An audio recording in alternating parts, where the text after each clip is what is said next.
interview 21. Patient's name is Edward Nigma, also known as the Riddler. So, Edward, Warden Sharp tells me you've been leaving threatening riddles scrawled on the asylum walls. Again. One would have to be severely paranoid to read threats into harmless riddles, Dr. Young. May I test you with one? Very well.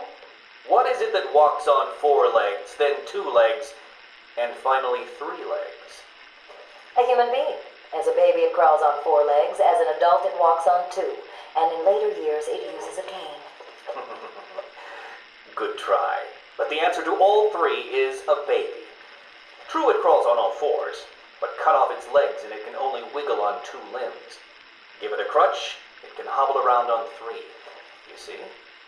It's horrible. How can you even joke about that? Easily, Doctor.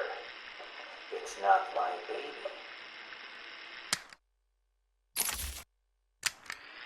Taped interview 39. Patient's name is Edward Nigma.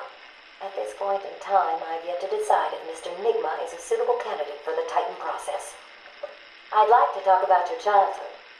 Miserable. Next. By all accounts, that is where your fascination with riddles began. I believe discussing those years could explain your compulsive behavior. Very well. My father hated me. Always called me a moron. I see. I was determined to prove him wrong, so I entered a contest at school. A $20 prize to the kid who could figure out an almost impossible logic problem. I won, of course. And that pleased your father? Hardly. He was convinced I had cheated. He kept yelling, "You must have cheated! Admit it, you moron! You cheated!" I swore I didn't, and he hit me for lying. I'm sorry to hear that, Edward. Don't be. He was right. Patient interview 44. This is yet another interview with Edward Nigma. I've yet to make up my mind whether he's a genius or just deluded. Whichever one he is, just being in his company is both irritating and exhausting. Hello, Miss Young. You look tired.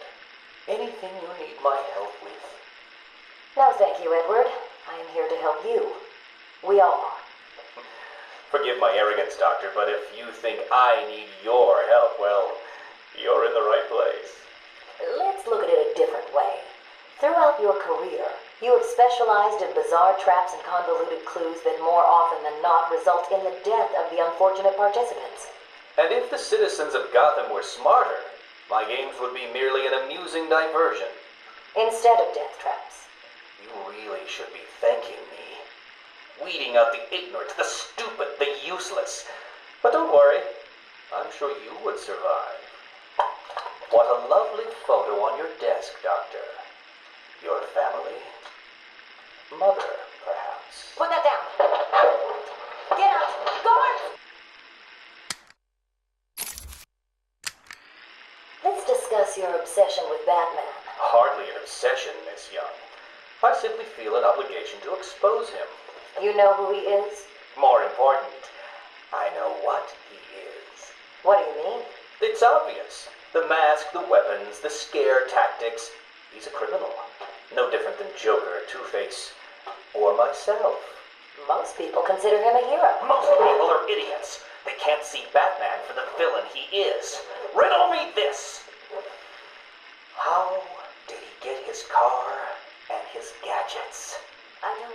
With money stolen from the criminals he defeats. Why does Gordon turn a blind eye to his antics? Batman bribes him. The answers are right in front of your stupid, gawking face. Edward, please, calm down. Wake up, Gotham! No sane, law-abiding man does those things. No one's that selfless. Batman is as vile as they come. Security! Security! This is my final interview with Edward. I have gone as far as I can. I can no longer tolerate his mood swings and tantrums. I have more important work to be getting on with. He will be transferred to Dr. Whistler's care as of next week. Good morning, Doctor. How are you today? Fine, thank you, Edward. You're in a good mood. I'm always in rare spirits when I'm about to be released. Edward, You know you don't come up for parole for another 3 years. First thing I'll do is have dinner at that Italian place on 19th Street. Seriously, Edward. I only hope Joker hasn't completely trashed the city. Oh well, I'm sure I'll find out soon enough. Wait. Have you been in contact with the Joker? He escaped Arkham weeks ago. And yet, one hears things. What things? What have you heard?